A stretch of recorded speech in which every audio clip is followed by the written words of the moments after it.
जय हिंद प्यारे बच्चों। सुपर फास्ट कोचिंग की इस ऑनलाइन प्लेटफॉर्म पर आपका स्वागत करता हूं। आज हम प्रैक्टिस मैथ्स का टूल लेकर आए हैं, जहां पर आपको अलग अलग चैप्टर से आपको एक बार फिर यहां पर क्वेश्चन देखने को मिलेंगे। तो वही सबसे पहले हम यहाँ पर जो भी हमने लास्ट वीडियो में जो बनाए थे उसी प्रकार से यहाँ पर कुछ क्वेश्चन आपको देखने को मिलेंगे, अलग अलग टॉपिक से रहेंगे। तो आओ देखते हैं, यहाँ पर शुरू करते हैं। ये सबसे पहला क्वेश्चन यहाँ पर आपको दिखाई दे रहा है। सबसे पहला क्वेश्चन आपको दिखाई दे रहा है कि यदि यदि संख्या 6b745 कॉमा 45 से विभाज्य है तो b का मान क्या होगा। अब आपको सबको पता है कि 45 का कोई अपना रूल नहीं है, कोई नियम नहीं है, उसका कोई डिविजिबिलिटी रूल नहीं है। तो आप ये बोल सकते हो कि जो 45 है, 45 है, जो 45 है वो किसके भरोसे है। जो 45 है वो भरोसे है किसके, 9 के और किसके, 5 के। 9 के और किसके, 5 के। अब 9 का नियम क्या होता है, 5 का नियम क्या होता है वो सबको पता है। 5 से वह संख्या कटती है जिसके अंत में या तो 0 मिलता है या फिर 5। तो वह संख्या चाहे छोटी से छोटी हो या बड़ी से बड़ी हो, अगर उसके इकाई अंक में लास्ट में अगर 0 या 5 दिखाई देगा तो हम ये बोल सकते हैं कि वह संख्या 5 से पूरा पूरा डिविजिबल हो जाएगी। अगर 9 का क्या नियम है, सम ऑफ डिजिट, अंकों का योग। अगर अंकों को जोड़ने पर अगर वह संख्या 9 से कटती है तो हम ये बोल सकते हैं कि वह नंबर 9 से कट जाएगा। तो यहां पर आपको बताना है कि ऐसा कौन सा नंबर b की जगह वैल्यू पुट करें कि यह नंबर 45 से पूरा पूरा क्या हो जाए, विभाजित हो जाए। क्या हो जाए, विभाजित हो जाए। तो यहां पर आप देखिए, सबसे पहले अगर हम 5 की बात करें तो 5 के लिए यहाँ पर 6b745। तो लास्ट में जो आपको क्या देखने को मिल रहा है, यूनिट डिजिट क्या देखने को मिल रहा है, इकाई अंक 5। तो हम बोल सकते हैं कि संख्या पूरी यहाँ पर कुछ भी आए, 0 1 2 3 4 5 6 7 8 9 कुछ भी नंबर हो, लेकिन ये संख्या किससे कट जाएगी, 5 से। तो ये जो आपको संख्या दिखाई दे रही है ये संख्या 5 से कट जाएगी। क्यों कट जाएगी, क्योंकि आपको मैंने क्या बताया, 5 का नियम क्या होता है कि कोई भी संख्या हो उसके अंत में उसका इकाई अंक अगर 0 है या 5 है तो वह नंबर 5 से पूरा पूरा डिविजिबल हो जाता है, पूरा पूरा भाग चला जाता है। अब यहाँ पर बात करते हैं किसकी, 9 की। तो 9 के लिए क्या नियम है, 9 के लिए क्या नियम है, सम ऑफ डिजिट है साहब, सम ऑफ डिजिट। अंकों का क्या करोगे, अंकों का योग। क्या नियम है उसका, अंकों का योग। अब अंकों का योग क्या, देखिए यहां पर लास्ट टाइम भी हमने 99 का रूल देखा था, तो वहां पर 9 और 11 का नियम दिखाया था। यहाँ पर 9 और किसका, 5 का। देखो यहाँ पर 4 और 5 कितना, 9। 4 और 5 कितना, 9। 9 कट गया, अंकों को जोड़ना है। 4 और 5 9, 9 और 7 कितना, 16। 16 16 और 6 कितना हो गया आपका, 16 और 6 आपका हो गया 22। 22 में हम कितना जोड़ेंगे, 22 में अगर हम 7 जोड़ेंगे तो कितना हो जाएगा, 27। और 27 कटता है किससे, 9 से। 27 कटता है किससे, 9 से। तो आप ये बोल सकते हो कि जहां बी है, जहां बी है वहां पर क्या आएगा, 7। क्या आएगा, 7। एक बार और दिखाते हैं। जैसे सम ऑफ डिजिट है, अंकों का योग, ये किसके लिए नियम है, 9 के लिए। किसके लिए नियम है ये 9 के लिए नियम है साहब। किसके लिए नियम है, 9 के लिए नियम है, ये 9 के लिए नियम है। तो 9 का नियम क्या बोलता है, 9 का नियम और 3 का जो नियम होता है वो सेम होता है। क्या होता है, अंकों का योग। सभी संख्याओं को जोड़कर जो भी योग आता है, अगर वह योग 3 और 9 से कट जाता है तो वह संख्या पूरी पूरी 3 या फिर 9 से कट जाती है। तो यहाँ पर 4 और 5 9, ये कट गया। 6 और 7 कितना, 13। 13 में अगर आप क्या जोड़ते हो, 13 में अगर आप क्या जोड़ते हो, 13 में अगर आप क्या जोड़ते हो, 5। तो 5 जोड़ोगे तो कितना हो जाएगा, 18। तो एक बार फिर यहाँ पर देखो, एक बार फिर से बताते हैं आपको। यहाँ पर 45 के लिए क्या नियम बनेगा, 9 और 5। 5 के लिए क्या है, लास्ट में 5 है तो पूरी संख्या 5 से कट रही है। अब उसके बाद क्या है, 9। तो 4 और 5 कितना हो गया, 9 हो गया आपका। कितना हो गया, 9। तो ये 9 कैंसिल हो गया। 6 और 7 कितना, 6 और 7 कितना, 13। 13 में हम क्या जोड़े, 13 में हम क्या जोड़े कि वह नंबर किससे कट जाए, 9 से कट जाए। तो यहाँ देखो 6 लिखा हुआ है, बी लिखा हुआ है 7, 4 और कितना 5, तो 4 और 5 कितना 9, ये कट गया। 6 और 7 कितना 13, 13 में हम क्या जोड़े, 13 में हम क्या जोड़े कि वहां नंबर 9 से कट जाए। 13 में जब 8 जोड़ोगे तो 13 में जब जैसे 8 जोड़ोगे 8 जोड़ोगे तो वहां पर 21 बनेगा और वह 9 से नहीं कटता है। अगर 13 में आप क्या जोड़ोगे 7 तो 20 बनेगा। 13 में अगर 5 जोड़ोगे तो 18 और 13 में अगर 6 जोड़ोगे तो कितना होगा 19। तो इस क्वेश्चन का 7 नहीं है, इस क्वेश्चन का आंसर क्या हो जाएगा आपका 5। तो उम्मीद करते हैं आपको समझ में आया होगा कि इस प्रकार के नंबरों को किस प्रकार से सोल्व करते हैं। ये डिविजिबिलिटी रूल है। 45 किससे 45 का कोई अपना नियम नहीं है, तो 45 किसके भरोसे है 9 और 5। 5 का नियम मैं ऑलरेडी बता चुका हूं। 5 का नियम क्या होता है, 5 के नियम के लिए क्या होता है, लास्ट में 5 या 0 होना चाहिए। और 9 का नियम क्या होता है, 9 के नियम के लिए क्या होता है, सम ऑफ डिजिट, अंकों का योग। अगर अंकों को अगर जोड़ोगे, जैसे यहाँ पर अगर 4 और 5 कितना हो गया, एक बार फिर बता देते हैं, 9, 9 और 7 कितना हुआ आपका 16, 16 और आपका यहाँ पर 16 और 6 आपका 16 और 6 आपका कितना हो गया 22। 22 में आप क्या जोड़ोगे, 22 में आप क्या जोड़ोगे, 22 में अगर 5 जोड़ोगे तो कितना हो जाएगा 27, और 27 ये 9 से कटता है। तो आप बोल सकते हो कि बी की जगह संख्या कौन से आने वाली है 5। तो उम्मीद करते हैं आपको समझ में आया होगा। अगले क्वेश्चन की तरफ ले चलते हैं आपको। अगला क्वेश्चन दिया है, एक संख्या को जब 361 से विभाजित किया जाता है तो शेषफल 47 प्राप्त होता है। शेषफल 47 प्राप्त होता है, शेषफल 47 प्राप्त होता है। यदि उसी संख्या को 19 से विभाजित किया जाए तो प्राप्त शेषफल क्या होगा। ये आपके सामने ऑप्शन रखें। अब इस प्रकार के क्वेश्चन को हल करने पर हमारा तुरंत जवाब अगर आपको देना हो या किस प्रकार से सोल्व कर सकते हो वो दिखा देते हैं। तो सबसे पहले आपको ये पता होना चाहिए कि भाज्य भाज्य बराबर क्या होता है। भाजक का गुणा अगर आप भागफल में लगाते हो और प्लस क्या शेषफल, तो आपको क्या मिलता है भाज्य। क्या मिलता है भाज्य। तो आपको क्या बोला है कि एक संख्या को जब, पहले आपको डिटेल समझा देता हूं फिर जल्दी से किस प्रकार से एग्जाम में सोल्व करते हैं वो आपको समझाऊंगा।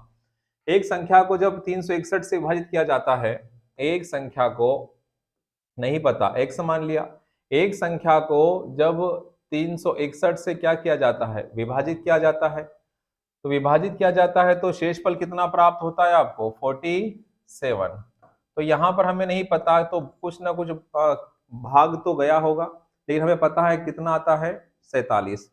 अब देखो ये क्या हो गया आपका भाज्य, क्या हो गया भाज्य। ये भाज्य, इसे भाज्य बोलते हैं, इसे आप बोलते हैं भाजक, इसे बोलते हो भागफल, और ये हो गया आपका शेषफल।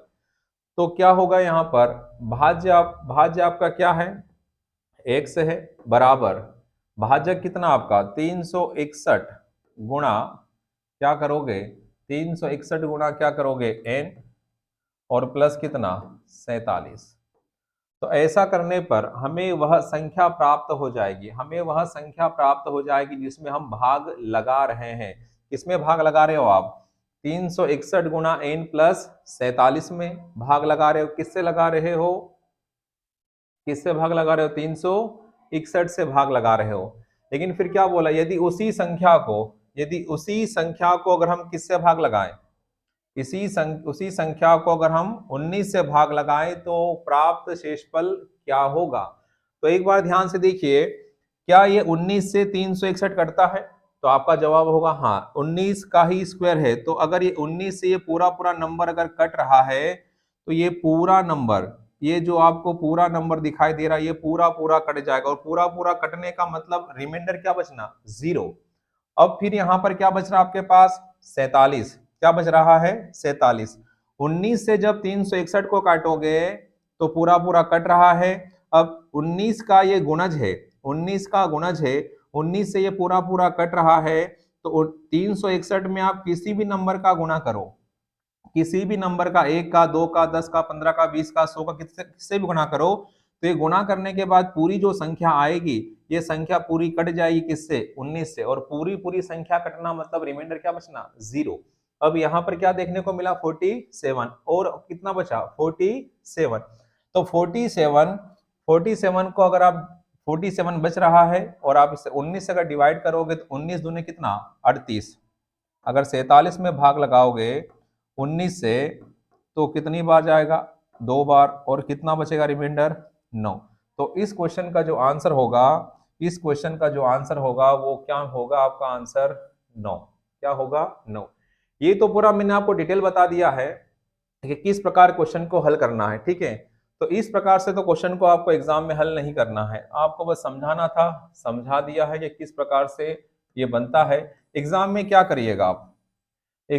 करिएगा आप सबसे पहले क्या देखोगे, जो लास्ट की संख्या आपको दिखाई दे रही, क्या दिखाई दे रही है 19। क्या 19 से 361 कटता है? अगर 19 से 361 अगर कटता है तो आपको उसे डिवाइड नहीं करना है। सेकंड संख्या जो दे रखी है, सेकंड संख्या में डिवाइड करेंगे किससे? 19 से। तो 19 दूनी कितना 38 और बचा कितना 9। यही इस क्वेश्चन का क्या हो जाएगा आंसर। अब आपका जवाब ये होगा कि सर अगर पहली संख्या तीसरी संख्या, ये पहली संख्या ये दूसरी और ये मान लो क्या तीसरी, अगर तीसरी संख्या से पहली संख्या अगर पूरा पूरा ना कटे तो उसका आंसर क्या होगा? कैन नॉट डिटरमाइन, निर्धारित नहीं किया जा सकता है, निर्धारित नहीं किया जा सकता। कभी कभी एग्जाम में ऐसे क्वेश्चन आ जाते हैं, तो ध्यान रखिएगा। आपको बड़ा आसान लगता है क्वेश्चन, लेकिन इस क्वेश्चन को समझने से पहले आपको ये जरूर देखना है कि क्या पहली संख्या तीसरी संख्या से कट रही है पूरा पूरा। अगर कट रही है तो आप तीसरी संख्या से आपको दूसरी संख्या में क्या लगाना है? भाग, और भाग लगाने के बाद जो भी रिमाइंडर आएगा वही आपका क्या हो जाएगा? शेषफल। और अगर पहली संख्या तीसरी संख्या से नहीं कट रही है तो आपका आंसर क्या होगा? C N D, can not determine, निर्धारित नहीं किया जा सकता। तो उम्मीद करते हैं आपको क्वेश्चन समझ में आया होगा। अगले क्वेश्चन की तरफ आपको ले चलते हैं। अगला क्वेश्चन है आपका क्या? सरलीकरण वाला है। तो देखो यहाँ पर किस प्रकार से हल करने वाले हैं। तो यहां पर आप देखिएगा, यहीं पर अगर आप हल करोगे क्वेश्चन को तो क्या मिलेगा आपको? सॉरी। तो यहां पर आप देखिए, सभी को आपको पता है कि सरलीकरण के लिए या वी बोर्डमोस के लिए एक नियम होता है, उसी के अकॉर्डिंग क्वेश्चन को हल करना होता है। तो वी बोर्डमोस के लिए आपको कुछ नियम है, वो आपको यहां पर दिखा देता हूं। वी बोर्डमोस, ठीक है। तो सबसे पहला आता है आपका क्या? रेखा कोष्ठक। क्या आता है? रेखा कोष्ठक, वर्नाकुलम। वर्नाकुलम होता है, ठीक है। तो ये है वर्नाकुलम, जो होगा ये हो जाएगा आपका रेखा कोष्ठक। फिर आता है आपका ब्रैकेट, फिर ब्रैकेट को हल करते हैं। फिर आता है आपका ऑफ। ऑफ मतलब हिंदी में क्या होता है, और का मतलब क्या होता है? गुणा। और डी का मतलब क्या होता है? डिवीजन होता है, डिवीजन, ठीक है। एम मतलब आपका मल्टीप्लिकेशन, मल्टीप्लिकेशन। और ए का मतलब आपका एडिशन, एडिशन, जोड़। और लास्ट आपका होता है सब्सट्रैक्शन, घटाओ। इसके अकॉर्डिंग क्वेश्चन को हल करना होता है। ये कुछ नियम है, हिंदी में इसे हम बोलते हैं रेखा कोष्ठक, ठीक है। इस तरीके से बना होगा। ब्रैकेट यहाँ पर 3 प्रकार के होते हैं, ये सबको पता है। और का मतलब क्या होता है आपका? ऑफ का मतलब क्या होगा? का। तो सबसे पहले इसमें हम क्या सोल्व करेंगे? तो सबसे पहले हम इसमें सोल्व करेंगे बार, वर्नाकुलम, रेखा कोष्ठक। रेखा कोष्ठक दिखाई दे रहा सबको। तो यहाँ देखो 12 में से अगर आप क्या 12 में से अगर आप क्या घटाते हो, 12 में से अगर आप 7 घटाते हो तो कितना बचेगा? 12 में से 7 घटाओगे तो कितना बचेगा आपका? -5। सॉरी 5 बच रहा है, मतलब -5 ही रहेगा। यहाँ पर देखो, यहाँ पर आपका 2 है और यहाँ पर कितना? 12 में से 7 घटाओगे तो कितना आएगा? 5। अब 2 - 5, तो आप क्या लिखोगे यहाँ पर? 2 - 5, तो 2 - 5 मतलब -3। कितना आएगा? -3। और ये -3 और यहाँ पर भी माइनस है, तो माइनस माइनस क्या हो जाएगा? प्लस। तो यहाँ पर क्या आ जाएगा? +3। अब प्लस माइनस क्या होता है? प्लस माइनस क्या होता है माइनस, तो यहाँ पर क्या आ जाएगा माइनस का 8, माइनस का क्या हो गया 8। अब यहाँ पर देखो ब्रैकेट है, तो ब्रैकेट को हम पहले हल करेंगे, तो 12 गुणा 12, 12 गुणा 12 कितना 144, और यहाँ पर लगा हुआ है डिवाइड, और यहाँ पर कितना 144, और इससे पहले आपको क्या दिखने को मिल रहा है 215, और यहाँ पर क्या माइनस, ध्यान से देखिएगा ध्यान से देखिएगा यहाँ पर। तो अब यहाँ पर ब्रैकेट के अंदर क्या है डिवाइड है, माइनस है, प्लस है, तो पहले क्या सोल्व होगा डिवाइड। तो डिवाइड को जब आप हल करोगे, तो आपके पास क्या मिलेगा 144 डिवाइड 144 क्या आ जाएगा आपके पास 1 माइनस 8 प्लस कितना 3। फिर यहाँ पर फिर यहाँ पर 200 कितना है 15 माइनस 3 और 1 कितना 4, 4 किसका होगा प्लस का, और यहाँ 4 प्लस का, और 8 किसका है माइनस का। फिर यहाँ पर देखो, फिर यहाँ पर आपको क्या देखने को मिलेगा 215 माइनस, सोल्व करने पर कितना आएगा -4, तो माइनस माइनस क्या हो गया प्लस, तो 215 में जब 4 जोड़ोगे तो 200 कितना आएगा 19। तो उम्मीद करते हैं आपको समझ में आया होगा। एक बार और आपको दिखा देते हैं जल्दी से स्पीड के साथ कि किस प्रकार से हमने सोल्व किया है। सबसे पहले क्या किया हमने 12 में से 5 घटाया, तो कितना 12 में से 7 घटाए तो कितना बचा 5, और 5 किसका होगा माइनस का, 2 इससे पहले है, 2 में से फिर -5 करेंगे तो कितना बचेगा -3, और यहाँ पर भी क्या है -3, क्या है -3, तो ये माइनस माइनस क्या हुआ प्लस, और प्लस माइनस क्या हो गया माइनस। अब यहाँ पर क्या देखने को मिल रहा है ब्रैकेट 12 गुणा 12 करोगे तो 100 कितना 44, और इससे पहले कितना है 144। तो सबसे पहले आप यहाँ देखिए, यहाँ देखो क्या देखने को मिल रहा है आपको, यहाँ देखो ये ब्रैकेट है, तो ब्रैकेट के अंदर डिवाइड है, माइनस है, प्लस है, तो पहले हम सोल्व क्या करेंगे डिवाइड, क्या सोल्व करोगे डिवाइड, तो डिवाइड करोगे तो कितना बचेगा यहाँ पर देखो 1 -8 प्लस 3, 3 और 1 कितना 4 -8, तो 4 -8 मतलब -4 हुआ, माइनस माइनस -4 हुआ, माइनस माइनस क्या होगा प्लस, तो आपका जो आंसर होगा वो क्या हो जाएगा 219। तो ये सरलीकरण का क्वेश्चन है सिंप्लीफिकेशन का, जिसे आपको पता होना चाहिए कि किसके अकॉर्डिंग सोल्व होता है। एक नियम होता है वी बॉडमोस, उसी के अकॉर्डिंग क्वेश्चन को स्टेप बाय स्टेप आपको क्या करना होता है हल करना होता है। तो उम्मीद करते हैं आपको सारी बातें समझ में आई होगी। अगला क्वेश्चन दिखाते हैं। अगले क्वेश्चन में आपको क्या देखने को मिल रहा है, यदि 3x + 2y = 12 तथा xy = 6, तो 9x² + 4y² बराबर क्वेश्चन मार्क क्या है। इसे हम चाहे तो दो प्रकार से बना सकते हैं, हम चाहे तो इसे फार्मूले की हेल्प से बना सकते हैं, और या चाहो तो हम इस तरीके से ही बना सकते हैं कि वैल्यू आप क्या करें माने अज्यूम करें, वैल्यू आपको कुछ ना कुछ सोचना पड़ेगी, इन दोनों इक्वेशन को क्या करना होगा आपको सेटिस्फाई। सर कैसे, अब मुझे आप ये बताओ ऐसी दो संख्या बताओ कि गुणा करने पर क्या आ जाए 6, तो आपके दिमाग में आएगा कि सर 3 गुणा 2 6, 3 दूनी 6 होता है, और 6 एकम 6 भी होता है, लेकिन ये सेटिस्फाई हो रहा है 2 3 दूनी 6, 6 एकम 6 भी होता है, लेकिन अगर यहाँ पर 6 रखोगे तो 6 3 कितना 18 हो जाएगा, और 18 ऑलरेडी ज्यादा हो जाएगा, और यहाँ पर कितना है 12। तो आप जो सोच रहे हो कि 6 किस किस से बनता है, तो एक तो 3 गुणा 2 होता है 6, और एक 6 गुणा 1 होता है, तो ये वाला क्या हो जाएगा गलत। क्यों गलत हो रहा है क्योंकि पहली इक्वेशन तो सेकंड इक्वेशन तो सेटिस्फाई हो रही है, लेकिन पहली वाली नहीं हो पा रही, कितना आना चाहिए था 12। तो फर्स्ट से देखो सोल्व करके, फर्स्ट से देखो अगर यहाँ 3 गुणा 2 रखा तो कितना आया 6, कितना आया 6।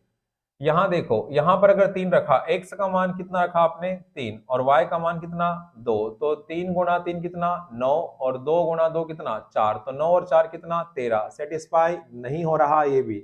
तो हम क्या कर सकते हैं, अंकों को आगे पीछे भी बदल सकते हैं, जैसे यहाँ पर 2 गुणा क्या 3, 2 गुणा 3 भी तो कितना होता है 6 ही होता है, तो यहाँ पर देखो क्या रखोगे 2, 2 गुणा 3 कितना 6, और 2 गुणा 3 कितना 6, 6 और 6 कितना 12।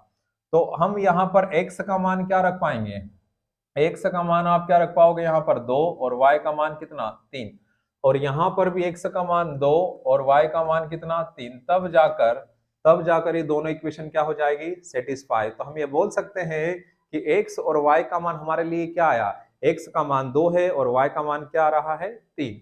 तो यहाँ पर आप देखिए आपको यहाँ पर क्या बताना है यहाँ पर आपको फाइंड आउट करना है क्या, 9x² प्लस 4x²। तो x का मान हमने क्या माना है, x का मान हमारे पास क्या है 2 है, तो 2 का यहाँ पर वर्ग प्लस, और y का मान यहाँ पर क्या आया है, y का मान यहाँ पर क्या आया है 3, तो यहाँ पर 3 का वर्ग। तो 2 का वर्ग कितना 4, 4 गुणा 9 कितना 36, यहाँ पर 3 का वर्ग 9, 9 चौक कितना 36, और 36 में जब 36 जोड़ोगे तो कितना आएगा 72। तो उम्मीद करते हैं आपको समझ में आया होगा। तो इस क्वेश्चन का जो आंसर होगा, इस क्वेश्चन का जो आंसर होगा वो क्या होगा 72। और भी तरीके हैं इसे बनाने के, लेकिन एग्जाम में अगर आपने जो मैं तरीका बताया हूं अगर वो आपको आ रहा है समझ में तो बहुत अच्छी बात है, बहुत जल्दी से क्वेश्चन बनने लगेंगे आपसे, ठीक है। तो शर्त क्या है इसमें, ये दोनों ही इक्वेशन क्या होना चाहिए सेटिस्फाई, जो हम वैल्यू मान रहे उससे। और अगर वैल्यू दोनों सेटिस्फाई नहीं होती, अगर एक हो रहा है और एक नहीं हो रहा तो वो वैल्यू आप गलत मान रहे हो। और नंबर को आगे पीछे भी करके आपको चेक करना है, जैसे 3 2 से नहीं बना तो हमने 2 और 3 से बना दिया, तो दोनों इक्वेशन क्या हो गई सेटिस्फाई। तो x का वैल्यू क्या आया, x का वैल्यू क्या आया, x का वैल्यू आपके पास 2 मिला और y का वैल्यू क्या मिला 3। तो जैसे हमने वैल्यू पुट की तो दोनों ही इक्वेशन सेटिस्फाई हुई, तो x का मान 2 y का मान 3। तो जहां पर आपसे पूछा था वहां पर हमने वैल्यू पुट कर दी, तो इसका जो रिजल्ट है या जो इसका आंसर है वो क्या आया 72। तो उम्मीद करते हैं आपको समझ में आया होगा। अगला क्वेश्चन देखो क्या लिखा है, यदि x² प्लस x² बराबर क्या लिखा है 1, तो क्या बताना है x का मान। तो यहाँ पर क्या दे रखा है आपको, यहाँ पर आपको दे रखा है, यहाँ पर आपको दे रखा है x² बराबर क्या 1, इसे जब जोड़ोगे तो कितना हो जाएगा 2x² बराबर 1, हाँ या ना। ये 2 कहाँ जाएगा सामने वाले के बटे में जाएगा, 1 बटा कितना 2, जब वर्ग हटाते हो तो सामने वाले पर क्या आ जाता है वर्गमूल, क्या आ जाता है साहब वर्गमूल।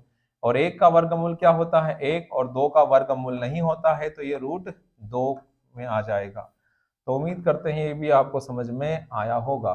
तो इस क्वेश्चन का जो आंसर है, इस क्वेश्चन का जो आंसर है वो क्या हो जाएगा तीसरा वाला 1/√2। x² प्लस x² कितना हो गया 2x² बराबर कितना 1, तो x² बराबर 1/2, 2 कहाँ जाएगा सामने वाले के बटे में, जब वर्ग हटाते हो तो सामने वाले पर वर्गमूल आ जाता है, 1 का वर्गमूल 1 होता है और 2 का वर्गमूल नहीं होता है, तो उस पर क्या लगा दिया हमने रूट। तो x का मान हमारे पास क्या मिला 1/√2। तो उम्मीद करते हैं आपको समझ में आया होगा। अगला क्वेश्चन देखिए, 5/37 में 219वां अंक क्या है। ये बहुत ही अच्छा क्वेश्चन है। 5/37 में क्या लिखा हुआ है 5/37 में 5/37 में 5/37 लिखा हुआ है, और उसमें कौन सा 219वां अंक कौन सा है ये पूछा है, 219वां अंक क्या है। तो या तो 5 होगा, 3 होगा, 1 होगा या 0 होगा। तो इन क्वेश्चनों को हल करने के लिए क्या करते हैं वो देखिए। सबसे पहले आपको 5 में भाग लगाना है, किससे 37 से, तो भाग तो जाएगा नहीं, तो यहाँ पर क्या आएगा पॉइंट, क्या आ जाएगा 0 पॉइंट या पॉइंट। तो यहाँ पर कितना आया 50 आ गया, कितनी बार भाग जाएगा एक बार, 37 हुआ, यहाँ पर देखो कितना बचा 3, और यहाँ पर कितना बचेगा आपके पास 1, तो यहाँ पर हो आपके पास कितना 130। अब यहाँ पर अब कितनी बार भाग जाएगा 3 बार लगा के देखो, यहाँ पर 3, 3 सतह कितना हो जाएगा 21, 3 तारी 9 और 2 कितना 11, 37 में हम गुणा कर रहे 3 का तो कितना आएगा 111, तो 3 बार जा रहा। अब यहाँ पर कितना बचा है 9 बचा हुआ है, और यहाँ पर आपके पास 1 और यहाँ पर क्या आपके पास 0, तो 190 37 से कितनी बार भाग जाएगा वो चेक करते हैं। तो 37 में अगर हम गुणा करें किसका 5 का, तो ये 35 हुआ, 15, 15 और 3 कितना 18, 5 बार भाग जा रहा है 185, और बटे में अब घटाओगे तो कितना बचेगा 5, वापस क्या आ गया 5 आ गया। तो अब यहाँ से क्या होने, अब क्या शुरू होना हो जाएगा रिपीटेशन होना शुरू हो जाएगा। जैसे 0.135 है तो अब अगला भी क्या आएगा 135, फिर अगला क्या होगा 135, फिर अगला क्या होगा 135। तो इस तरीके से रिपीटेशन शुरू हो जाएगा। और रिपीट कितनी संख्या हो रही है वो देखो ध्यान से। तो रिपीट संख्या हो रही कितने अंक, 3 अंक। 3 3 के क्या बन रहे हैं, जोड़े। 3 3 के क्या बन रहे हैं, जोड़े। तो जितने भी अंकों के जोड़े बने, जितने भी अंकों के जोड़े बने, उतने ही अंकों से, कितने अंकों के जोड़े बन रहे हैं, 3 3 अंकों के बाद रिपीटेशन शुरू हो रहा है। तो जब 3 3 के जोड़े बनना शुरू हो, या 2 2 के जोड़े बनना शुरू हो, या 4 4 के जोड़े बनना शुरू हो, तो आपको उतने ही नंबर से जो संख्या पूछी है उसमें आपको क्या लगा देना है, भाग लगा देना है। क्या लगा देना है, भाग। तो 3 3 का रिपीटेशन है, तो 3 से जब भाग लगाओगे तो 3 छंग कितना होगा 18, यहाँ पर 2, यहाँ पर 1, 3 सतह कितना 21, यहां से क्या आया 9, और 3 तारीख कितना 9। तो यहां पर आपने क्या पाया, आपने ये पाया कि यहां पर घटाने के बाद कुछ भी रिमाइंडर नहीं बचा। मतलब पूरे 3 3 के जोड़े बन रहे हैं, कहां तक, लास्ट तक। ठीक है, लास्ट तक 3 3 के जोड़े बन रहे हैं, 135 135 135 135। तो यहां पर आपसे पूछा था कि 5/37 में 2019वां अंक क्या होगा, 2019वां अंक कौन सा आएगा। अगर पूरा पूरा भाग चला जा रहा है, सुनना मेरी बात ध्यान से, अगर पूरा पूरा भाग चला जा रहा है तो आपको यह समझना है कि वह कौन सा, पूरा पूरा अगर भाग चला जाए तो वो कौन से अंक की बात कर रहा है, अंतिम अंक। अंतिम अंक तक चले जाओगे आप। सर अगर एक बचता तो, अगर एक बचता तो पहले नंबर की बात करता, अगर 2 बचता तो आंसर क्या आ जाता 3। लेकिन पूरा ही पूरा भाग चला गया है, पूरा ही भाग चला गया है, तो आपका जो आंसर होगा, आपका जो आंसर होगा वो क्या हो जाएगा, आपका जो आंसर हो जाएगा वो क्या हो जाएगा 5। क्या हो जाएगा 5।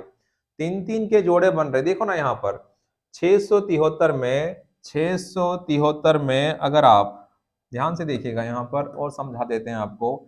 673 में अगर आप 3 का गुणा करोगे तो कितना मिलेगा 2019। कितना मिल रहा है 2019। तो ऐसे कितने जोड़े बनेंगे, 603 अंकों के 673 जोड़े बनेंगे। और आपको 673 जब जोड़े बनेंगे तो इससे 3 3 के जब जोड़े बनेंगे तो टोटल कितने नंबर, कितना होगा 2019। तो उसका कौन सा 2019वां अंक पूछा है, मतलब लास्ट वाला, लास्ट तक पहुंच जाओगे आप। तो इस केस में आपका आंसर क्या होगा 5। तो उम्मीद करते हैं आपको समझ में आया होगा। इस क्वेश्चन में कुछ भी नहीं है, डिवाइड करना है, और डिवाइड करने के बाद ये चेक करना है कि रिपीटेशन शुरू कहां से हो रहा है। जहां से रिपीटेशन शुरू हो जाए उतने ही नंबर से आपको क्या लगाना है, डिवाइड। ठीक है, तो उम्मीद करते हैं आपको समझ में आया होगा। अगला क्वेश्चन दिखाते हैं आपको। अगला क्वेश्चन आपको क्या देखने को मिल रहा है, ये भी सरलीकरण का क्वेश्चन है। 100 की पावर 1/2 है, इंटू 0.01 की पावर 1/3 है, माइनस 0.016 की पावर 1/4 है, इंटू 3 की पावर 0 है, प्लस 5/4 की पावर -1 है। तो देखो यहाँ पर, देखिए यहाँ पर क्या करेंगे इसमें। यहाँ पर अगर आप ध्यान से देखोगे, यहीं पर अगर आप सोल्व करते हो तो बहुत अच्छी बात है। यहाँ पर देखो, यहाँ पर हम क्या लिख सकते हैं, यहाँ पर हम लिख सकते हैं 10 की पावर कितना 2, और उसकी पावर 1/कितना 2 हो जाएगा। फिर यहाँ पर इंटू है, यहाँ हम लिख सकते हैं, देखो मैंने आपको लास्ट वीडियो में भी प्रैक्टिस में बताया था कि हमें बटे वाले नंबर को क्या करना है, कैंसल, कैंसल होना चाहिए। तो हम 100 को क्या लिख सकते हैं 10 की पावर 2, 2 से 2 क्या हो जाएगा कैंसल। सेम यहाँ पर 0.001 है, तो इसे हम क्या लिख सकते हैं, हम लिख सकते हैं 0.1 की पावर, 0.1 की पावर क्या लिखोगे यहाँ पर 3। इधर देखो, यहाँ दिखाते हैं आपको, यहाँ पर देखो आप, यहाँ पर देखिए, यहाँ पर आप देखो ध्यान से क्या है क्या नहीं। यहाँ देखिए, यहाँ पर हम क्या लिखेंगे 10 की पावर 2 और उसकी पावर कितना 1/2। ठीक है, फिर इंटू लगा हुआ है। यहाँ पर आप क्या लिखोगे 0.1 की पावर कितना 3 और उसकी पावर भी 1/3 लिख सकते हो ना। 0.1 का जब क्यूब करोगे तो क्या मिलेगा 0.001 मिलेगा, 0.001 मिलेगा। माइनस, इसी तरह हम यहाँ पर क्या लिख सकते हैं, यहाँ लिख सकते हो आप 0.16 मतलब क्या 2, 0.2 की पावर कितना यहाँ पर 4, और उसकी भी पावर कितनी है 1/4, और यहाँ पर गुणा, जब भी किसी नंबर की पावर या तो वेरिएबल या किसी संख्या की पावर अगर 0 हो तो उसे हम क्या बोलते हैं 1, और यहाँ पर भी फिर लगा हुआ है प्लस साइन। यहाँ पर देखो एक नियम होता है, सबको पता है कि अगर a/b की पावर अगर -n है तो इसे हम b/a, भिन्न को जब पलटेंगे तो नेगेटिव से क्या हो जाएगा, ये पॉजिटिव, नेगेटिव से क्या हो जाएगा पॉजिटिव। तो हम इसे क्या लिख देंगे 4/5, 4/5 की पावर कितना 1, नेगेटिव से क्या हो गया पॉजिटिव। अगर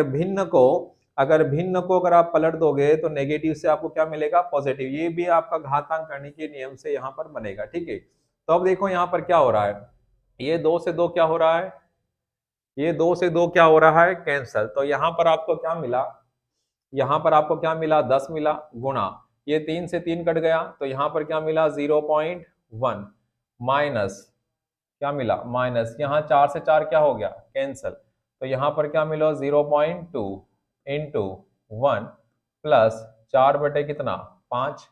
इसका जब आप गुणा करोगे तो गुणा करने पर क्या मिलेगा 10 से कम 10, 10 मिलेगा, ये मिला, लेकिन पॉइंट लगाओगे तो कितना देखने को मिलेगा आपको सिर्फ यहाँ से 1, माइनस गुणा करने पर यहाँ पर क्या मिलेगा 0.2 और प्लस कितना 4/5, ठीक है।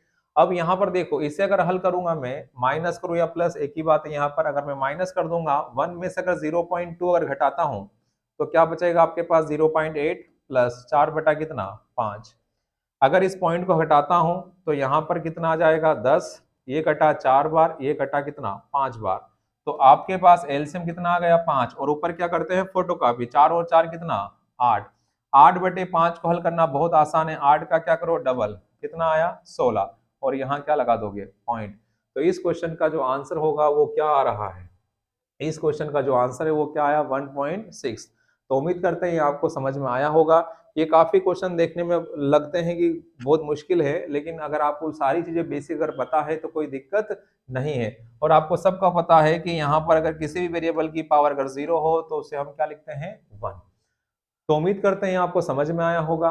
अगला क्वेश्चन दिखाते हैं, अगला क्वेश्चन दिखाते हैं क्या लिखा हो, यदि ए बी सी डी ऐसी 4 संख्या है संख्या है जिनमें से प्रथम 3 संख्याओं का एवरेज कितना है। अब सबको पता है कि एवरेज का गुणा अगर हम करते हैं टोटल नंबर में तो आपको क्या मिलता है sum of all number, sum of all number, ठीक है, क्या होता है, ठीक है, ये सबको पता है। औसत का गुणा जब कुल संख्या में करते हैं, औसत का गुणा जब कुल संख्या में करते हैं तो सभी संख्याओं का क्या आ जाता है योग। अब यहाँ पर कितनी संख्या है 4, जिनमें से प्रथम 3 संख्याओं का एवरेज कितना है, 3 का एवरेज कितना है 16 बोला है। मान लो 4 है आपके पास, ए है, बी है, सी है और क्या है डी। तो प्रथम तीन का एवरेज कितना बोला है 16, तो 16 गुणा क्या करोगे 3 तो कितना हो गया 48। ये 48 क्या है प्रथम 3 का योग, ए धन बी धन और सी। इसी तरह फिर क्या बोला अंतिम 3 संख्याओं का एवरेज कितना बोला है, अंतिम 3 संख्याओं का एवरेज क्या बोला है साहब 18, तो 18 त्या कितना 54। अंतिम 3 बोला, अंतिम 3 मतलब कौन, ये प्रथम 3 हो गई और ये अंतिम 3। अंतिम 3 में कौन आएगा बी आएगा, सी आएगा और कौन आएगा डी आएगा, वेरी गुड। अब उसके बाद आपको क्या दिया, यदि आखिरी संख्या कितनी है 16, सॉरी यहाँ पर मिस्टेक हुआ, यहाँ पर क्या लिखना है आपको 15 है, कितना यहाँ पर 15, और 15 तक कितना हो जाएगा 45, कितना हो जाएगा 45। आखिरी संख्या कितनी दे रखी है 18, 18 दे रखी, देखो यहाँ पर ये क्या दे रखा है 18, और b plus C, B plus C plus B plus C और बराबर 18, और बराबर कितना लिखा है 45। 18 जब उधर जाएगा, 18 जब उधर जाएगा तो 18 को जब आप माइनस करोगे तो यहाँ पर आपके पास कितना बचेगा 27। तो 27 क्या आया b प्लस सी का योग, b प्लस सी का क्या आया योग। अगर हम b प्लस सी की जगह क्या रख दे, b प्लस सी की जगह हम क्या रख दे 27 रख दे, तो हमारे पास कौन सी संख्या आ जाएगी प्रथम, कौन सा, देखो यहाँ पर a प्लस बी प्लस सी बराबर कितना है 48 है। तो यहाँ पर b प्लस सी कितना आपके पास 27 है, तो यहाँ रख दिया आपने 27, और आपको जानना है प्रथम संख्या। तो 48 में जब 27 घटाओगे तो कितना बचेगा आपके पास 21, तो आपका जो आंसर होगा वो क्या हो जाएगा 21। तो उम्मीद करते हैं आपको समझ में आया होगा। तो यहाँ पर क्या है, कुछ नहीं है, सीधा सीधा क्या बोला है कि जिनमें से प्रथम तीन संख्याओं का औसत कितना है 16, तो 16 या कितना 48, तो ए बी सी का योग कितना आया 48 आया। फिर बोला अंतिम तीन संख्याओं का औसत कितना है 15, अंतिम तीन कौन है B plus C plus D, ये प्रथम तीन और ये अंतिम तीन B plus C plus D का एवरेज कितना बोला है 15 या कितना 45। फिर आपको बोला आखिरी संख्या कितनी 18, आखिरी कौन है डी, 18 घटाओगे 45 में से तो b प्लस सी का योग कितना आ गया 27 आ गया साहब। इसी तरह इन तीनों का योग कितना है 48, तो जहां b प्लस सी है वहां पर आप क्या रख दोगे 27, और 27 जब माइनस करोगे किसमें से 48 में से, तो कितना बचेगा 21। तो उम्मीद करते हैं आपको समझ में आया होगा ये कौन सी संख्या है प्रथम संख्या, कौन सा है 21। अगला क्वेश्चन दिखाते हैं। अगले क्वेश्चन में क्या लिखा है, उन महत्तम और लघुत्तम संख्या के बीच का अंतर ज्ञात करें जिन्हें 6, 2, 7, 4, 3 के प्रत्येक अंक को केवल एक बार उपयोग करते हुए लिखा जा सकता है। क्या बोला है यहाँ पर महत्तम बोला है और क्या बोला है लघुत्तम। एक ही अंक का प्रयोग करना है, तो महत्तम मतलब सबसे बड़ी बनाना है एक संख्या और एक बनाना सबसे छोटी। तो बड़ी जब बनाओगे तो 6, 2, 7, 4, 3 है, तो क्या बनेगा 7, सबसे बड़ी बना रहे पहले 7, 6, 4, 3 और क्या बनेगा 2, और सबसे छोटी अगर बनाओगे तो क्या बनेगा यहाँ पर 2 बनेगा, 3, 4, 6 और क्या बना 7। ठीक है, अब इसे क्या करना है, इसका क्या देखना है आपको अंतर, क्या बताना है उनके बीच का अंतर। तो अंतर जब बताना है तो आपको क्या मिलेगा, यहाँ से 12 में 7 घटाए कितना आपका 5 मिला, यहाँ पर कितना 2, यहाँ पर 6, यहाँ पर 3, 13 हो गया, 13 में 4 घटाओ कितना 9, यहाँ पर 5, 5 में से 3 घटाओ कितना 2, और यहाँ पर कितना 5। तो आपका जो आंसर होगा वो आ रहा है सेकेंड 52,965। तो उम्मीद करते हैं आपको समझ में आया होगा। संख्या को एक बार यूज करना है, एक बनाना है महत्तम, एक बनाना है लघुत्तम। महत्तम मतलब सबसे बड़ी संख्या, ये बनेगी इन अंकों से, और एक बनेगी सबसे छोटी संख्या इन्हीं नंबरों से। तो सबसे बड़ी संख्या में से सबसे छोटी संख्या घटाना था और क्या बताना था इनके बीच का अंतर। तो उम्मीद करते हैं आपको समझ में आया होगा। अगले क्वेश्चन की तरफ ले चलते हैं आपको। अगला क्वेश्चन है, यदि 6% शर्करा वाले 8 लीटर चीनी के विलेय को उबालने पर 2 लीटर जल का क्या हो जाता है वाष्पन, भाप बनकर क्या हो जाता है उड़ जाता है, तो आपको बताना है तो शेष बचे विलेय में शर्करा की मात्रा बताना है। 8 लीटर में 6% क्या है शर्करा है, क्या है शर्करा है। तो यहाँ पर अगर हम शर्करा की मात्रा देखें तो हम क्या करेंगे, 8 का हम क्या निकालेंगे 6%, 8 का अगर 6% निकालोगे तो 48 बटा कितना 100 मतलब 0.48। 0.48 क्या है ये शर्करा की मात्रा, कितने लीटर घोल में 8 लीटर घोल में शर्करा की मात्रा क्या है 0.48। फिर क्या बोला 2 लीटर आपने क्या कर दिया पानी को उड़ा दिया, तो उसके बाद आपको क्या बताना है शर्करा का परसेंटेज। तो टोटल घोल या मिश्रण कितने का था 8 था, अब कितना बचा 6, उस 6 में अभी भी मात्रा कितनी है उसमें शर्करा की 0.48, और प्रतिशत जानने के लिए सबको पता है क्या करते हो गुणा 100%। तो जैसे आप पॉइंट हटाओगे तो यहाँ पर 2 जीरो लगा दोगे, तो हमें आपको बताया है कि जब भी गुणे में हो तो और पॉइंट के बाद अगर 2 अंक हो और यहाँ पर अगर 2 जीरो दिखाई दे रहे हो तो ये 2 जीरो आप कैंसिल कर सकते हो, और 6 से 48 जब कटेगा तो कितना आएगा 8%। तो उम्मीद करते हैं आपको क्वेश्चन समझ में आया होगा। सबसे पहले हमने क्या निकाला शर्करा की मात्रा, शर्करा की मात्रा कितनी है 0.48, और आपको बताना था कि अगर उसमें से 2 लीटर पानी वाष्प बनकर उड़ गया तो अब वह घोल कितने लीटर का बचा, तो आपका जवाब होगा 6। तो 6 में अभी भी शर्करा की मात्रा कितनी है 0.48, लेकिन आपको क्या बताना उसका परसेंटेज, तो गुना क्या लगाओगे 100%। पॉइंट के बाद 2 अंक है तो यहाँ से 2 जीरो क्या हो जाएगा कैंसिल, अगर यहाँ 2 जीरो बनाओगे तो ये कट जाएंगे, तो हमने वहीं पर कैंसिल कर दिया है। और 6 से 48 कितनी बार 8 बार, तो आपका जो जवाब होगा वो कितना होगा 8%। अगला क्वेश्चन देखिए क्या लिखा है, चुनाव में अमन को 65% मत प्राप्त हुए और 3000 मतों के अंतर से क्या रहा, विजय रहा, तो कुल डाले गए मतों की संख्या बताओ। यहाँ पर दो बंदे हैं और यहाँ पर ऐसा कुछ नहीं बोला है कितने परसेंट वोट इनवैलिड हुए हैं या अवैध हुए हैं। हमें ये मानना है कि जो भी यहाँ पर वोटिंग हुई है वो कितना हुआ है, 100%। ये है आपका क्या, टोटल वोटिंग, कुल मत। और टोटल वोटिंग में से आपको जो जीता है, अमन कितना लेकर आया उसमें से, अमन लेकर आया कितना परसेंट, 65। तो अमन कौन है, ये विनर है जो जीत गया है। अगर टोटल में से विनर का परसेंटेज अगर घटा देते हो तो कौन आ जाएगा, लूजर। तो यहाँ पर हारने वाला आ जाएगा। 100% में से अगर 65% अगर माइनस करते हो तो कितना आ जाएगा, 35%।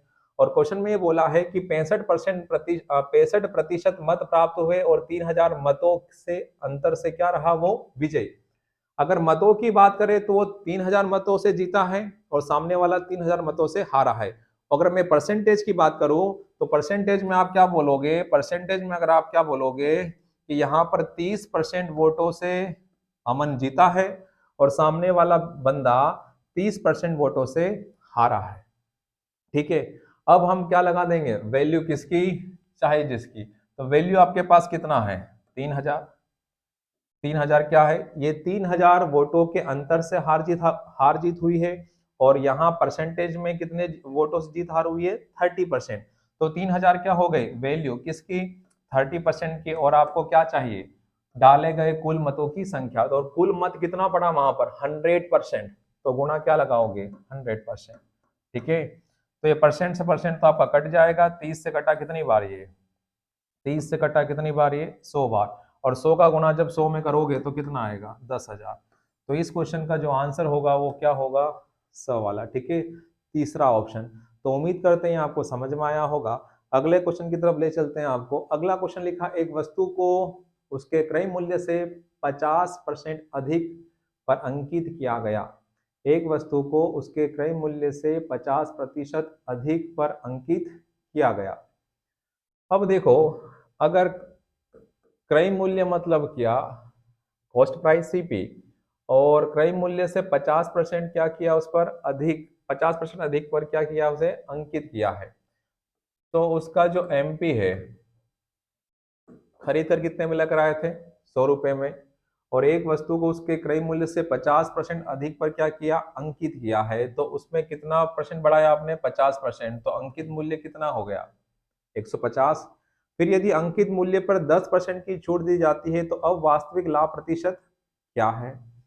अब देखो 10% का डिस्काउंट बोला है साहब, 10% का डिस्काउंट। तो 10% का डिस्काउंट मतलब 10% का मतलब 1 बटा क्या होता है, 10। जब भी 10% डिस्काउंट बोले, 20% डिस्काउंट बोले, तो ये बटे वाला जो होता है ये क्या होता है, एमपी, क्या होता है, मार्केट प्राइस। और ये जो ऊपर आपको दिखाई दे रहा है ये क्या होता है, डिस्काउंट। क्या होता है ये, डिस्काउंट, छूट होता है, बट्टा होता है। अगर आपने 10 रुपए किसी पर अंकित किया है और उस पर आप 1 रुपए का क्या दे रहे हो, डिस्काउंट दे रहे हो, तो आपने वह वस्तु कितने में बेची, 9 रुपए में। कितने में बेची, 9 रुपए में बेची साहब। कितने में बेची है आपने, 9 रुपए में वह वस्तु आपने बेची है। अब यहाँ पर क्या होगा, अब यहाँ पर आपको क्या देखना है, अब यहाँ पर वही 150 आपका क्या हो गया, वैल्यू हो गया। 150 क्या हो गया, वैल्यू किसका, 10 का। और आपने कितने में बेची, वो 9 में। तो ये 0 0 कट गया तो कितना आ गया, 135। ये जो आपको दिखाई दे रहा है 9 क्या है, ये सेलिंग प्राइस है। आपने 9 रुपए में क्या किया, उसे बेचा है। तो ये जो आपको 135 आपको देखने को मिल रहा है, 135 ये क्या है, 135 क्या है, ये आपका सेलिंग प्राइस। कितने रुपए में उस वस्तु को आपने क्या किया है, बेचा। खरीदा कितने में था, 100 रुपए में। बेच कितने में रहे हो, 135 रुपए में। तो बताओ, अगर 100 से अगर आपको जितना भी ज्यादा दिखाई दे रहा है उतना ही परसेंट क्या होगा, लाभ। या फिर हम ऐसा भी देख सकते हैं, क्या बोला, वास्तविक लाभ बताओ। तो लाभ तो हो रहा है, कितने का लाभ हो रहा है, 35 का। किस पर, 100 पर। और परसेंटेज जानने के लिए क्या लगाते हो, गुणा 100। तो 100 से 100 कट गया तो आपका जो रिजल्ट होगा वो क्या होगा, 35%। तो उम्मीद करते हैं आपको समझ में आया होगा। सीपी को हमने क्या माना है 100, एमपी हो गया 150, क्योंकि 50% क्या कर रहे हो आप, अधिक अंकित कर रहे हो। फिर ये 150 क्या हो गया आपका एमपी। 10% डिस्काउंट का मतलब 1 बटा कितना, 10। प्रतिशत को जब भिन्न में लिखोगे तो 1 बटा कितना मिलेगा, 10। तो 10 में से 1 घटाए कितना बचा, 9। तो ये 9 क्या है आपका सेलिंग प्राइस। 10 रुपये उस पर अंकित किया था, 1 रुपये का अगर आप डिस्काउंट दे रहे हो तो आप उस वस्तु कितने में बेच रहे हो, 9 रुपये में। तो वैल्यू 150 किसकी, 10 की। ये अगर एमपी, अगर ऊपर एमपी तो नीचे एमपी, अगर ऊपर एसपी तो नीचे एसपी, अगर ऊपर सीपी तो नीचे सीपी आता है रेशियो उसका। और आपको जो चाहिए उसका हम क्या लगाते हैं, गुणा। तो कितना आया 135। अगर 100 से जितना भी ज्यादा दिखाई दे रहा है उतना ही परसेंट क्या हो रहा है सामने वाले को लाभ। अगर 100 और यहाँ अगर 130 होता तो 30% क्या हो जाता लाभ, लेकिन कितना है 135। तो इस क्वेश्चन का जो आंसर होगा वो कितना हो जाएगा, 35%। अगला क्वेश्चन है, कोई राशि साधारण ब्याज पर 12 वर्षों में उसकी 2 गुनी हो जाती है तो ब्याज की दर बताए। फार्मूला सबको पता है, फार्मूले से बना देते हैं अभी आपके लिए। एस आई बराबर क्या, पी आर टी अपॉन कितना 100। कोई राशि साधारण ब्याज पर 12 वर्षों में उसकी क्या हो जाती, 2 गुनी, 2 गुनी हो जाती। जैसे आपने कोई राशि दी 100 रुपए, और कितने वर्षों में, 12 वर्षों में क्या हो रही है, 2 गुनी। 12 वर्षों में क्या हो रही है, 2 गुनी। 2 गुनी मतलब क्या, 200। और 200 में 200 ये क्या है आपका मिश्र धन, मिश्र धन है। 200 में 100 रुपए तो आपके हैं, 100 रुपए आपके हैं, यहाँ पर क्या आ जाएगा आपका मूलधन, और बाकी जो बचेगा वो क्या हो जाएगा आपका ब्याज, साधारण ब्याज। उसने क्या बोला है, कोई राशि साधारण ब्याज पर 12 वर्षों में क्या हो जाती है, उसकी 2 गुनी हो जाती। मान लो आपने किसी को उधार दिया 100 रुपए, और 12 सालों में, 12 सालों में वो क्या हो रही है, इसका डबल। डबल मतलब कितना, 200। इस 200 में क्या है, ब्याज भी है और मूलधन भी है। तो आपने कितनी राशि उधार दी थी सामने वाले को, 100 रुपए। तो 100 उसमें से अपना मूलधन अलग निकाल ले, बाकी जितना बच रहा है वो क्या हो जाएगा, ब्याज। तो यहाँ पर क्या है, एसआई में क्या लिखूंगा, यहाँ पर साधारण ब्याज कितना है 100, मूलधन कितना 100, रेट बताना है, और समय कितना है 12, और बटे में कितना 100। ये 100 से 100 क्या हो गया, कैंसल। ये 4 से घटा, 4 से घटेगा कितनी बार, 3 बार, और 4 से 100 कितनी बार, 25 बार। 25 यहाँ पर आपको क्या देखने को मिला, 25 बराबर 3R। तो 3 कहाँ जाएगा, सामने वाले के बटे में। तो 25/3, 25/3 मतलब क्या हो जाएगा, 8 सही 1/3%। 8 सही 1/3% इस क्वेश्चन का क्या होगा आंसर। अगला क्वेश्चन देखिए, अगले क्वेश्चन में क्या लिखा है, 6 प्लस रूट में 27 एवं 6 माइनस रूट में 27 के लिए मध्यानुपाती क्या है। डायरेक्ट अगर इसे सोल्व करना चाहो तो मध्यानुपाती के लिए फार्मूला होता है b बराबर रूट में क्या, ac। ठीक है, मध्यानुपाती मतलब b, ये आपको a का मान दे रखा है और ये आपको b का मान दे रखा है। तो डायरेक्ट यहाँ पर फार्मूले में वैल्यू रख देते हैं। तो यहाँ पर 6 प्लस में कितना, रूट में 27 है, और यहाँ पर भी क्या है, c का वैल्यू क्या है, 6 माइनस रूट में 27 है। अब यहाँ पर क्या होगा, अब यहाँ पर क्या आपको सबको पता है, अगर एक बार प्लस है और एक बार क्या है माइनस है, तो क्या सूत्र बनता है, ए स्क्वायर माइनस बी स्क्वायर। तो क्या करोगे, a का a में गुणा, मतलब 6 का 6 में गुणा करोगे तो कितना हो जाएगा 36, प्लस माइनस माइनस, और रूट 27 का गुणा रूट 27 में करोगे तो कितना आएगा 27। कितना आएगा 27। अगर सेम संख्या का गुणा सेम संख्या में अगर करते हो जो रूट में अगर हो तो उसे एक बार लिखा जाता है, और एक कैसे आता है वो सबको पता है कि रूट 5 का हम क्या करते हैं वर्ग, रूट 5 और उसका क्या होगा वर्ग से करनी क्या हो जाती है कैंसल, तो कितना आता है 5। तो इसी तरह रूट 27 का गुणा जब रूट 27 में करोगे तो कितना आएगा 27। तो यहाँ पर देखो 36 में जब 27 घटाओगे तो कितना आ जाएगा 9। कितना आया 9, और 9 किसका होता है 3 का। तो इस क्वेश्चन का जो आंसर होगा वो क्या हो जाएगा 3। क्या हो जाएगा इस क्वेश्चन का आंसर 3। तो मध्यानुपाती पूछा है, तो मध्यानुपाती के लिए क्या करना है, डायरेक्ट फार्मूला भी अगर ध्यान रख पाओ तो बहुत अच्छी बात है। दोनों का गुणा कर देना, दोनों का गुणा करके क्या लगा दो इस पर रूट, तो सोल्व करने पर आपको क्या मिल जाएगा मध्यानुपाती। अगला क्वेश्चन दिखाते हैं। अगले क्वेश्चन में क्या लिखा हुआ है, काव्या और केन की आयु के बीच 2 वर्ष का अंतर है। यदि काव्या कृष्णा की आयु का 1/4 है और केन कृष्णा की आयु का 1/5 है तो केन की आयु क्या है। बंदे कितने हैं, बंदे यहाँ पर 3 हैं और सारे के वाले हैं साहब, ठीक है। लेकिन इसमें जो कॉमन है वो कौन है? पहले काव्या और कृष्णा है, फिर कौन है? केन और कृष्णा है, ठीक है। तो यहाँ पर कृष्णा क्या है? कॉमन है। कृष्णा क्या है? कॉमन है।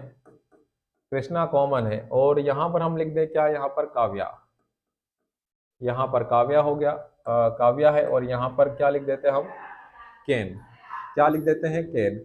अब यहाँ पर क्या बोले? यदि काव्या कृष्णा की आयु का 1 बटा क्या है? 4 है। यदि काव्या कृष्णा की आयु का 1 बटा क्या है? 4 है। तो ये 4 पहले कौन आया है? काव्या। पहले कौन है? काव्या। तो काव्या के लिए रेशियो क्या बनेगा? 1।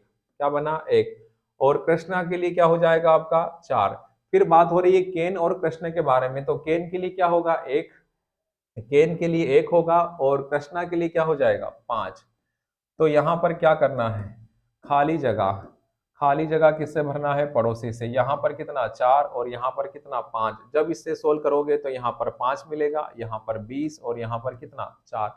और पहली लाइन में आपसे क्या बोला था? काव्या और केन की आयु के बीच 2 वर्ष का अंतर है। कितने का अंतर है? 2।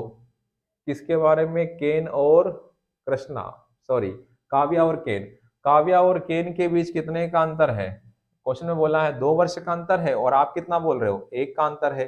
तो 2 क्या हो गई? वैल्यू किसकी? 1 की। और चाहिए क्या? क्या चाहिए आपको? केन की आयु। केन कितना है? 4। तो आपका आंसर जो होगा वो कितना होगा? 8 वर्ष। तो इसमें जो आयु आ रही है किसकी? केन की, कितनी आएगी? 8 वर्ष। तो उम्मीद करते हैं आपको समझ में आया होगा। अगला क्वेश्चन देखो क्या लिखा हुआ। कल लास्ट वीडियो में भी मैंने आपको इस प्रकार के क्वेश्चन दिखाए थे और किस प्रकार से हल करते हो आपको दिखाया था कि यहाँ पर M1, D1, H1 और E1। E1 क्या है? इफिशिएंसी। और W1 क्या है? वर्क भी आता है बटे में और वेजेस, मजदूरी भी कहाँ आती है? बटे में। इसी तरह यहाँ पर क्या आएगा? M2, D2, H2 और क्या आएगा? E2 और बटे में क्या होगा? W2। क्या होगा? W2। क्या लिखा? यदि 18 आदमी, पहली वाला यहाँ रखेंगे, 18 आदमी 25 दिनों में एक कार्य समाप्त करते हैं तो 15 लोग इसी कार्य को कितने दिन में समाप्त करेंगे? मतलब क्या बताना है आपको? D2। तो ये कटा 5 से कितनी बार? 3। और यहाँ पर कितना? 5। और ये 3 से कटा 18। 3 से कटा 18 कितनी बार? 6 बार। तो गुणा करने पर D2 कितना आ जाएगा आपका? 30 दिन। कितना आ जाएगा? 30। तो 15 व्यक्ति इसी कार्य को कितने दिन में पूरा कर सकते हैं? तो आपका आंसर क्या होगा? 30। आपका आंसर क्या हो जाएगा? 30 हो जाएगा। अगला क्वेश्चन दिखाते हैं। अगले क्वेश्चन में क्या लिखा? यदि ए कार्य को 12 दिन में और बी 24 दिन में पूरा करता है तो दोनों एक साथ कार्य कितने दिन में पूरा कर सकते हैं? तो ए के लिए जो आपको समय बोला है वो क्या बोला है? 12 दिन। और बी के लिए कितना बोला है? 24 दिन। तो 12 और 24 का आप क्या लोगे? एलसीएम। ऐसा काम बताना पड़ेगा जो ए भी कर रहा है और बी भी कर रहा है। तो ए और बी के लिए 12 और यहाँ पर क्या लिखा है? 24। तो ऐसा काम हमने क्या माना? 48, या हम 24 भी लिख सकते हैं। कितना लिख लिया? 24। ये 24 क्या है? टोटल वर्क है। क्या है ये? टोटल वर्क, जो ए भी कर रहा है और बी भी कर रहा है। इतने समोसे, मान लीजिए कि समोसे कितने हैं? 24 समोसे। और 24 समोसे ए खा सकता है कितने दिनों में? 12 दिन में। तो एक दिन में कितने खाएगा? 2। कितने खाएगा? 2। और इसी तरह अगर बी 24 समोसे खाता है कितने दिनों में? 24 दिन में। तो वो प्रतिदिन कितना खा रहा है? 1। तो लास्ट में आपसे क्या बोला? दोनों एक साथ कार्य को कितने दिनों में पूरा करेंगे? एक साथ अगर काम करवाना है तो ये 2 और 1 क्या है? उनकी इफिशियंसी है, कार्य क्षमता है। अगर जब साथ में काम करवाना हो तो दोनों की क्षमताओं को क्या करना होगा? जोड़ना होगा। तो जोड़ने पर कितना आया? 3। तो अब 24 समोसे ये दोनों मिलकर खाना चाहते हैं। तो 24 ये क्या है? टोटल वर्क है। और ये 3 क्या है? इफिशियंसी है। जब टोटल वर्क में आप भाग लगाते हो, कुल कार्य में जब भाग लगाते हो इफिशियंसी से, तो हमें क्या मिलता है? टाइम। तो 3 से 24 जब कटेगा तो कितना आएगा?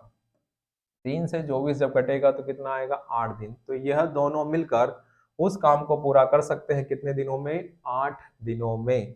अगला क्वेश्चन दिखाते हैं। अगला क्वेश्चन क्या लिखा है? अमित एक कार्य को 12 घंटे में, अमित एक कार्य को 12 घंटे में पूरा करता है। फिर क्या बोला है? बाला, बाला उस काम को पूरा कर देता है 18 घंटों में। 18 घंटों में पूर्ण कर देता। अमित कार्य का आरंभ करता है और 4 घंटे के पश्चात बाला उसका सहभागी बन जाता है।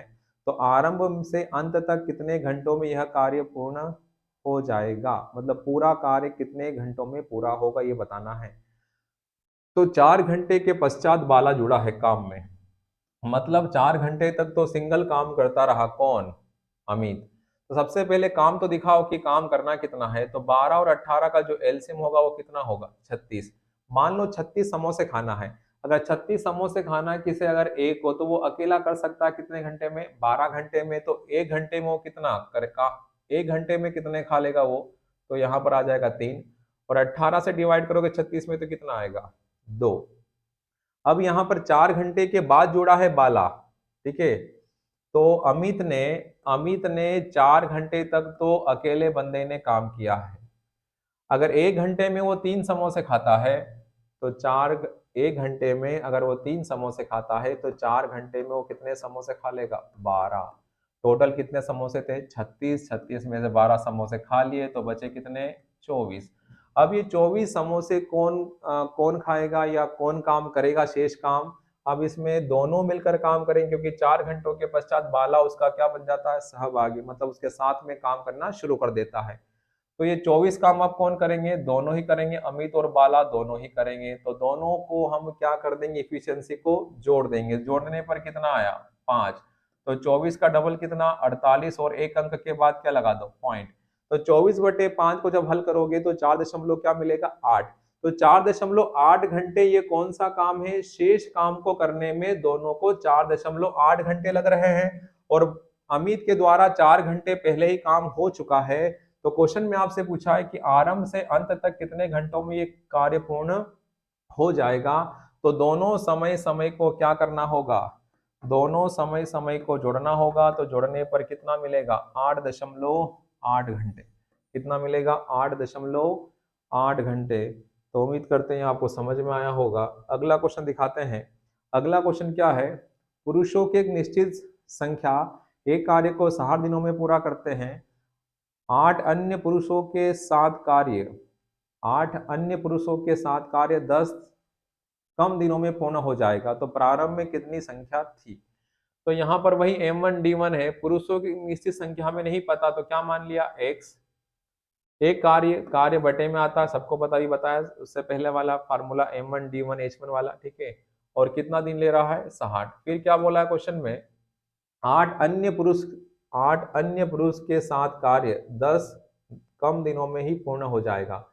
मतलब पहले तो 100 लोग काम कर रहे थे, अगर 8 और ऐड हो जाए तो वह काम 10 दिन कम, मतलब जो काम 60 दिन में हो रहा था वही काम अब हो जाए कितने दिनों में, 50। 10 दिन कम बोला ना, और काम कौन सा, वही काम है। अब देखो यहाँ पर 0 से 0 क्या हो गया, कैंसल। यहाँ पर कितना आया आपका, 6x, और यहाँ पर 5x प्लस कितना, 40।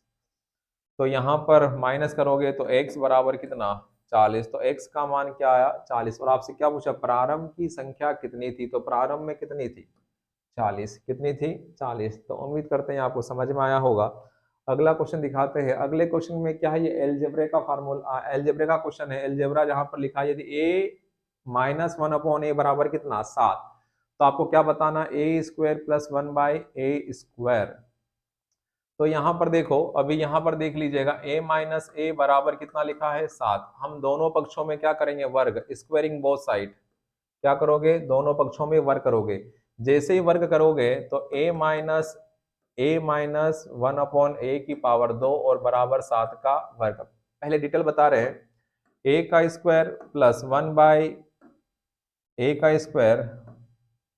1/a² -2 इंटू a/1/a बराबर कितना, 49। a से a क्या हो गया, कैंसल। तो -2 जब उधर जाएगा तो किसका हो जाएगा, प्लस का हो जाएगा। किसका हो जाएगा, प्लस का हो जाएगा। तो 49 में जब आप 2 प्लस करोगे तो कितना आ जाएगा, 51। तो इस क्वेश्चन का जो आंसर होगा वो क्या होगा, 51। तो उम्मीद करते हैं आपको अगर इस तरीके से समझ में आया तो अच्छी बात, नहीं तो एक फार्मूला भी होता है। फार्मूले में आप क्या कर सकते हो, फार्मूले में आप क्या कर सकते हो, अगर ट्रिक अगर बनाना है इसका तो क्या कर सकते हो कि जो भी यहाँ पर नंबर दे रखा है उसका क्या कर दो, स्क्वायर। मान लो इसे k मान लिया है, k का स्क्वायर प्लस कितना करोगे, 2। तो माइनस से अगर आप प्लस की तरफ जा रहे हो तो इसका स्क्वायर करके 2 क्या कर दो, जोड़ दो।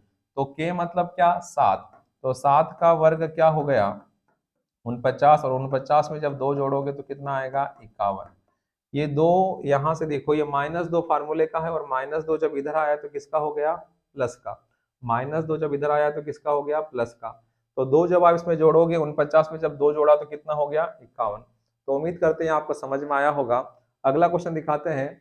अगला क्वेश्चन क्या है, एक समकोण समद्विबाहु त्रिभुज का क्षेत्रफल कितना है 800 वर्ग सेंटीमीटर है, तो उसके कर्ण की लंबाई क्या होगी। त्रिभुज कैसा है आपके पास यहाँ पर, समकोण, समकोण समद्विबाहु त्रिभुज। समकोण समद्विबाहु त्रिभुज की विशेषता क्या है, एक तो समकोण होता है और इसके साथ ही साथ दो भुजाएं कैसी होती है बराबर होती है, दो भुजाएं कैसी होती है बराबर। समद्विबाहु, समद्विबाहु त्रिभुज मतलब दो भुजाएं कैसी होती है बराबर, और कैसा है समकोण। तो यहाँ पर इस तरीके से है ए बी और क्या है सी। अब यहाँ पर देखो दो भुजा हमने मान ली, यहाँ पर ए है और यहाँ पर क्या है ये ए है, ठीक है। अब उसके बाद यहाँ पर क्या बोला है, इसके कर्ण की लंबाई बताना है, कर्ण की लंबाई बताना है, कर्ण की लंबाई। अगर यहाँ पर देखोगे अगर ये भुजा है तो यहाँ पर भी अगर मैं इसके परपेंडिकुलर इस तरीके से लाइन खींचूं और यहाँ पर भी,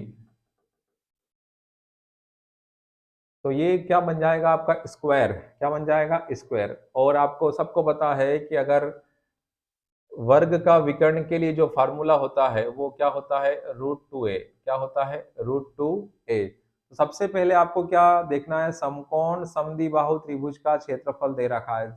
अगर आपको समकोण समद्विबाहु त्रिभुज का क्षेत्रफल दे रखा है, अगर किसी भी त्रिभुज का क्षेत्रफल अगर दे रखा है तो आप डायरेक्ट फार्मूला यूज कर सकते हो, त्रिभुज का क्षेत्रफल।